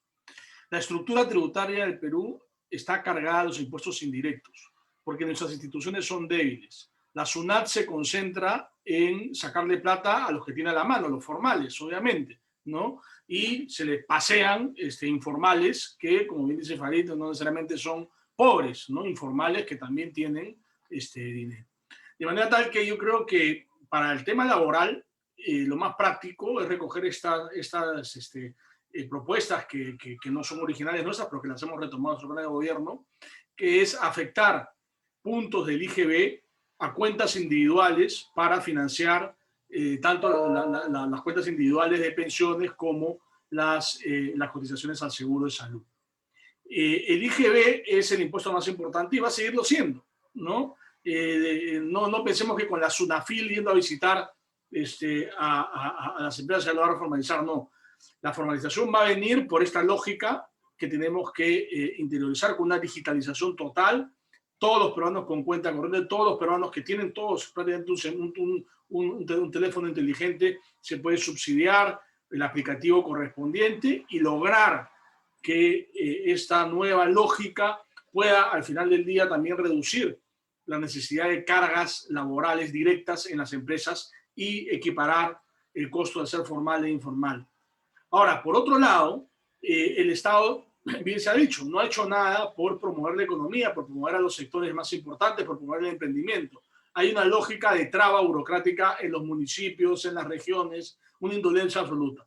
Entonces tenemos que tener un Estado promotor, una política económica que sea política económica con programas sectoriales de impulso a actividades de generación de empleo. La agricultura grande está bien que siga creciendo, pero tenemos que promover la agricultura pequeña fomentando la asociatividad, zonas económicas especiales. Tenemos que tener un Estado mucho más proactivo para promover el desarrollo económico. Es una cuestión de gestión, ¿no? Parte del modelo económico fracasado ha sido este Estado que ha crecido financiado por el MEF, que bueno, lo único que se preocupa es de tener la caja ordenada y bueno, el resto que se lo gasten mal, que haya corrupción o que los hospitales no se terminen de construir. Esa es parte del modelo que ha fracasado. Muchas gracias, Daniel. Creo que, como alguien comentó, coincidimos nuevamente, ¿no? Coincidimos en que necesitamos afrontar de una vez por todo, agarrar el toro por las astas, como se dice, respecto del tema laboral, ¿no?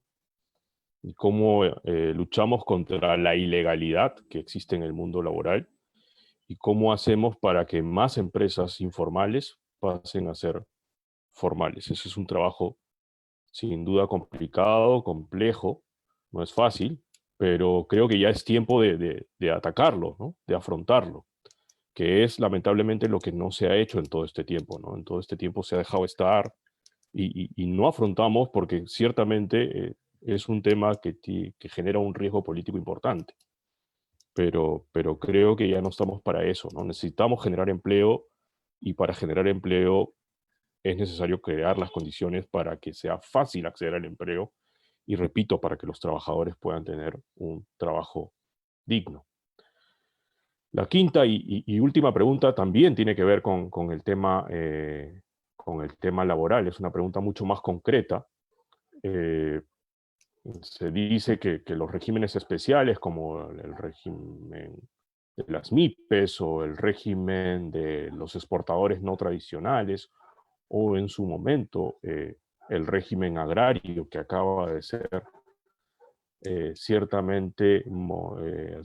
recientemente modificado, son regímenes que han establecido ciertas flexibilidades que a su vez han permitido, generar empleo. ¿Ustedes particularmente, piensan que esos regímenes especiales deben mantenerse? ¿No? ¿O es que acaso debería crearse un solo régimen general, estricto y aplicable para todo tipo de sectores o de negocios? Ahora, la quinta pregunta, arrancamos justo con Alianza por el Progreso, con Daniel Córdoba. Adelante, Daniel.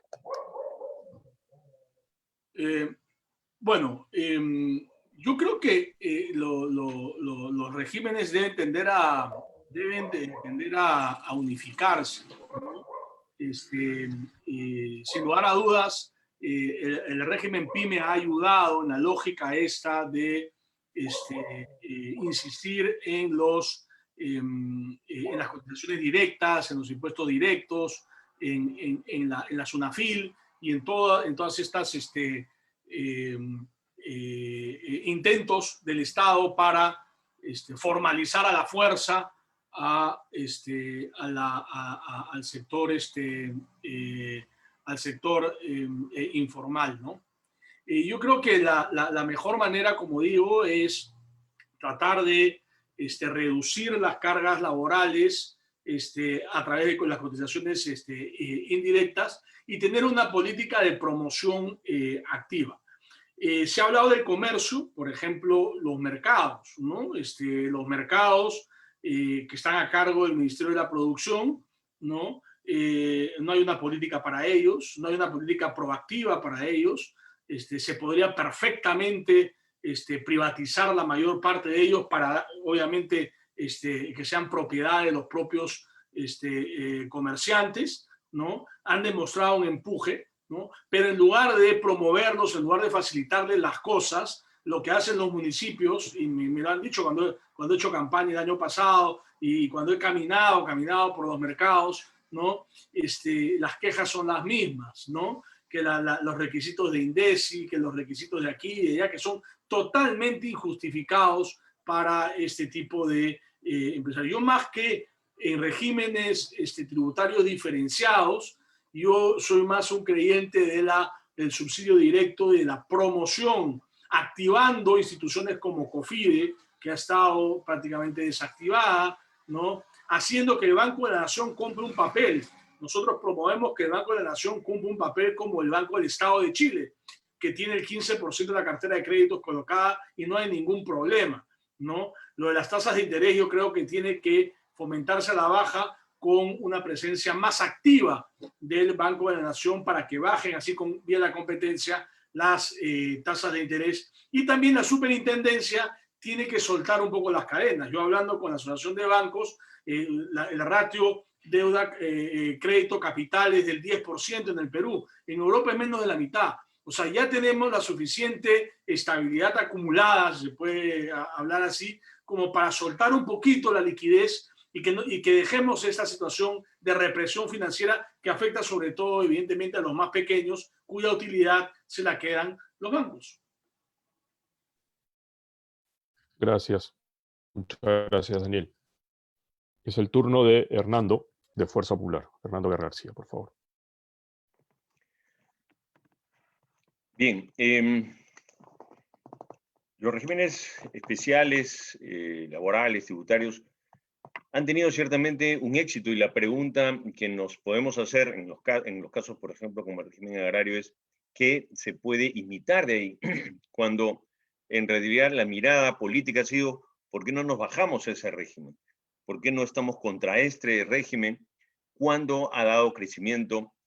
Sin embargo, repito, para nosotros el gran problema es la productividad, hacer que la pequeña, mediana y microempresa sea productiva, hacer que cualquier empresa sea productiva. Y allí es donde nos queremos centrar nosotros. Queremos hacer lo posible porque la pequeña, mediana y microempresa pueda enfrentar la formalización con recursos, con productividad y con recursos financieros, que no le cueste. No puede ser posible que en nuestro país formalizarse le cueste a una pyme sacar su aviso en Indecopi, de la Inspección de Defensa Civil, de DIGESA, de DIGEMIT.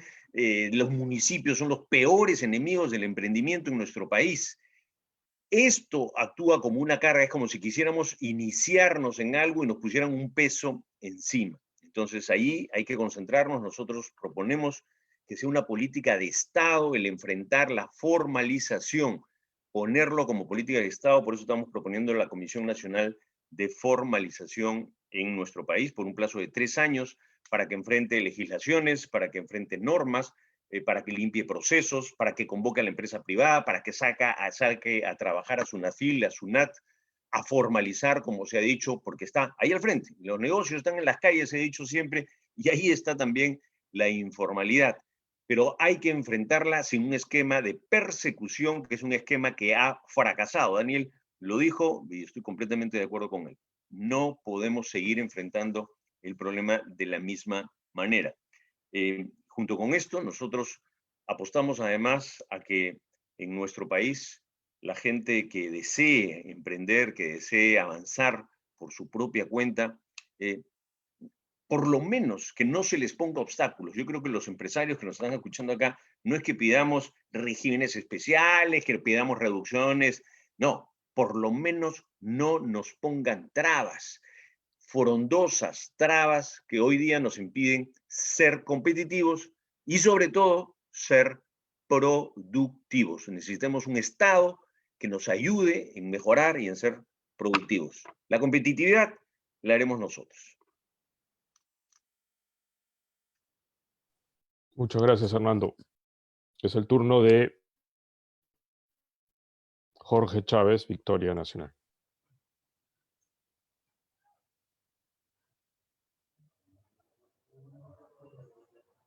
Adelante, Jorge. Sí. Bueno, yo me inclino por unificar los regímenes especiales y dar una ley de incentivos que permita establecer condiciones, es decir, no se puede dar un incentivo sin un compromiso en contrapartida. Y los incentivos tienen que tener un plazo perentorio. No pueden durar más de 10, 15 años, porque se supone que la recuperación de una inversión se hace ya en 10, 15 años, en el mayor de los casos. En otros casos puede ser hasta 5 años. Lo otro es que, ya esto es un tema más técnico, pero considero de que ya está comprobado, los estudios internacionales muestran que más efectivo que reducir el impuesto a la renta o exonerar el impuesto a la renta es permitir la deducción acelerada de activos específicos, de tal manera que el Estado tenga más capacidad de control de que verdaderamente esa inversión que se está haciendo en algo que es productivo. Y porque hay muchas formas de elusión y de triangular, sobre todo cuando una empresa, puede ser agrícola, forma parte de un grupo, y puede ser que se esté encargando en esa empresa inversiones que no corresponden. Y de esa manera se está sacando de la vuelta al Estado y pagando mucho menos impuestos. Entonces, sí, sería muy importante avanzar en eso. El Diario del Comercio editorializó la vez pasada, un poco lanzando el grito al cielo de eso de eliminar las exoneraciones tributarias. Es algo como un sacrilegio. Es lo normal que no hayan tantas exoneraciones tributarias. Las exoneraciones tributarias deberían ser excepciones, pero no deberían ser la regla. Entonces hay que revisar. Por supuesto que hay que evaluar, pero necesitamos que el sistema tributario esté menos perforado y necesitamos tener incentivos que verdaderamente signifiquen un retorno y un compromiso de las empresas que invierten en transferencia de tecnología, en innovación. Porque si no hay innovación, si no hay transferencia de tecnología, no tiene ningún sentido que el Estado esté subsidiando. Esa es la posición que tenemos en Victoria Nacional. Evidentemente que hay reglas de juego que también hay que mantener. Esto hay que verlo ya estando en el Congreso o en el gobierno, verlo con mayor detenimiento, pero la idea tampoco es generar cambios en las reglas de juego que sean abruptos, ¿no? Muchas gracias Jorge por tus comentarios. Vamos ahora con el comentario de Javier Dávila de Podemos Perú. Sí, el tema de los regímenes especiales sí funciona, ya han funcionado, pero estos deben estar acotados en el tiempo. La propuesta o la idea que tenemos en Podemos es que estos regímenes deben reducirse, deben ser trabajados con una vigencia temporal por empresa. O sea, pueden ser permanentes en el tiempo, pero el plazo máximo debe estar acotado por empresa. Si una empresa comienza, debe tener 10 o 15 años, dependiendo del sector, probablemente algo que tenemos que ir evaluando para que puedan utilizar este régimen especial, para que puedan crecer y desarrollarse, ¿no? Pero consideramos que más que regímenes especiales o grandes flexibilizaciones en el régimen laboral, lo que se tiene que hacer es trabajar incentivos para el mercado. Las empresas lo que necesitan es capacidad para colocar los productos que fabrican o comercian. Si es que eso no hay, por más régimen flexible, por más régimen especial que puedan tener, no van a crecer. El régimen de microempresa que se gestó hace unos años no ha tenido el éxito esperado, ¿no? Algunos dicen que es porque no tenía suficientemente clientes importantes para que pueda funcionar, otros dicen que es por desconocimiento, pero la realidad es que no ha tenido éxito. Y para mí no ha tenido éxito porque obviamente si yo no tengo mercados, por mejor régimen laboral que pudiera tener, sencillamente no voy a poder lograr crecer. Entonces eso es lo que hay que mirar.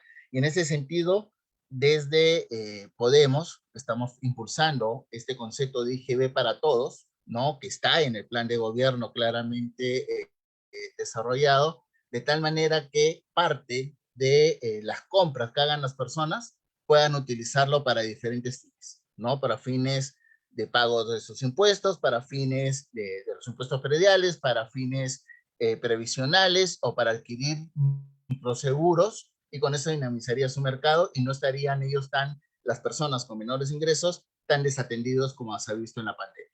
E igual planteamos el fondo soberano de $1.000 millones bajo una emisión de bonos importante que se debería hacer, dadas las condiciones que todavía tiene el país para poder endeudarse, de tal manera que eso vaya de manera temporal a las microfinancieras y a las empresas pequeñas y medianas, de tal manera que temporalmente el Estado adquiera parte de sus acciones por un plazo máximo de 5 años, menos del 20% para que no tengan ninguna posibilidad de intervenir en los directorios, y que luego los 5 años se pueda recomprar. Y si no se puede recomprar o la empresa no puede recomprar, esas acciones se venderían y se generaría un mercado secundario de valores.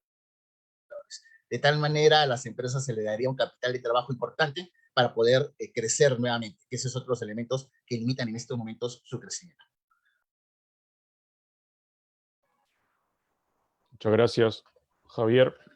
Y finalmente terminamos esta ronda, bueno, de la última pregunta, con el comentario de Farid Matub de Frente Amplio.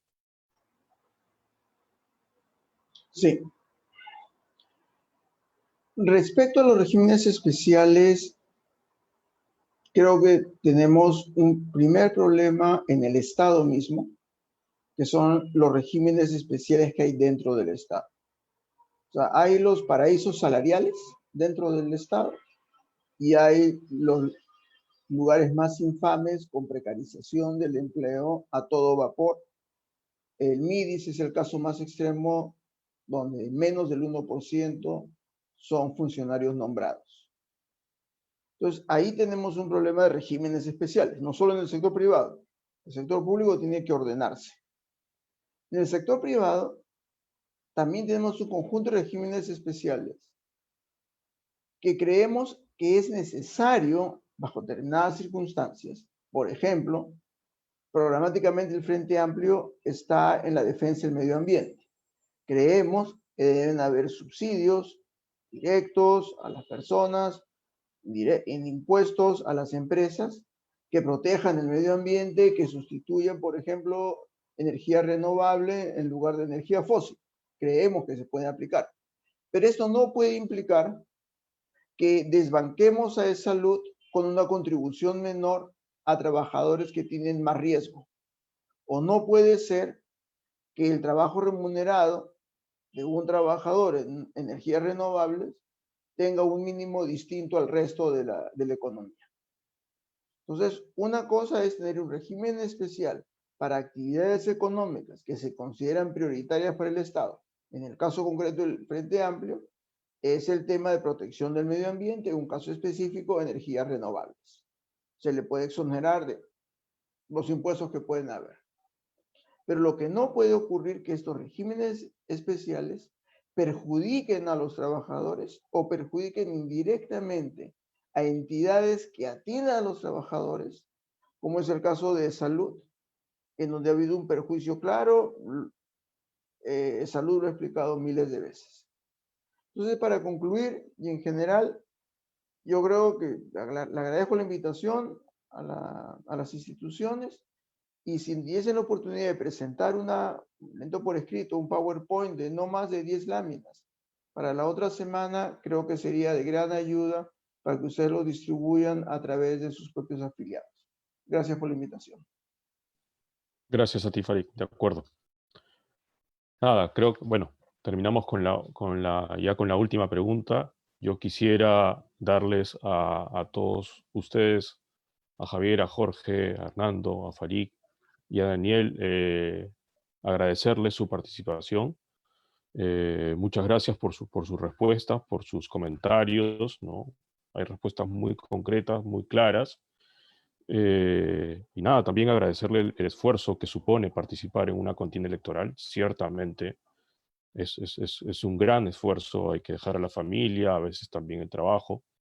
Y nada, yo espero que ese esfuerzo sea compensado y si lo están haciendo por el bien del país, creo que eso va a ser así de todas maneras. Quiero desearle el mejor de los éxitos y comentarle a todo el público participante que el objetivo de la Cámara de Comercio de Lima y de Perú Cámaras, por cierto, y de sus juntas directivas es que los peruanos llevemos a cabo un voto informado, un voto con conocimiento, un voto que nos permita ser luego responsable de nuestros actos democráticos y políticos. Y por eso es que vamos a seguir con estos eventos el día de mañana y pasado mañana también tenemos eventos similares con la participación también de las agrupaciones políticas que están interviniendo en esta contienda electoral.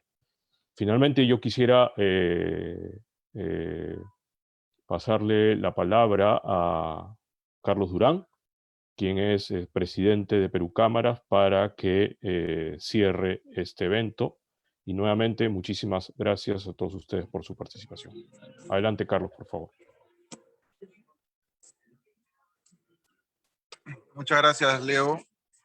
Muchas gracias por el conducir y moderar el evento. Realmente ha sido importantísimo tu participación. Y sumarme al agradecimiento que Leonardo ha hecho a cada uno de ustedes que han participado en este evento con una altura democrática, y felicitarlos. Conozco a muchos de ustedes por haber decidido entrar de manera activa, ¿no? Haciendo política de la buena. Y la política de la buena es desarrollar planes programáticos que tengan una visión no solamente de solucionar los problemas de coyuntura, sino ayudar muchísimo a solucionar problemas estructurales del país. Yo quiero destacar y resaltar de las ponencias y las exposiciones que han hecho, justamente, que han dado en gran parte propuestas que van para manejar reformas estructurales, y creo que eso es importante. Desearle la mejor de las suertes. Yo creo que este tipo de encuentros ayuda mucho a clarificar y a dar una idea mucho más clara y más precisa de cuáles son la visión que tiene cada uno de sus partidos y cada uno de sus candidatos en este proceso electoral, que es una justa democrática. También quiero agradecer a la gran cantidad de empresarios y personas que se han conectado a través de nuestras redes, tanto a través del Zoom como a través de las redes sociales, a través de Facebook, de la Cámara de Comercio de Lima, a través de los Facebook y las redes de las cámaras de comercio a nivel nacional. Tenemos 50 cámaras de comercio regionales que han estado siguiendo muy atentamente este encuentro de ideas, este debate de propuestas, que estoy seguro que va a ayudar y va a generar un mayor nivel de confianza en cada uno de sus propuestas programáticas. Sin más, reiterarles nuestro agradecimiento e invitar a las personas que nos están siguiendo a que continúen acompañándonos en los eventos que se han anunciado tanto el día de mañana como el de pasado mañana. Así que ha sido un gusto para Perú Cámaras y sus 50 cámaras de comercio regionales haberlos acompañado en este evento, y agradecer a nuestro anfitrión, en este caso la Cámara de Comercio de Lima, por su organización, y además a Leonardo nuevamente por la moderación del evento. Muchas gracias y que tengan ustedes una muy buena noche y a seguir cuidándonos de manera responsable porque todavía estamos en plena pandemia. Muchas gracias y que tengan ustedes un buen día.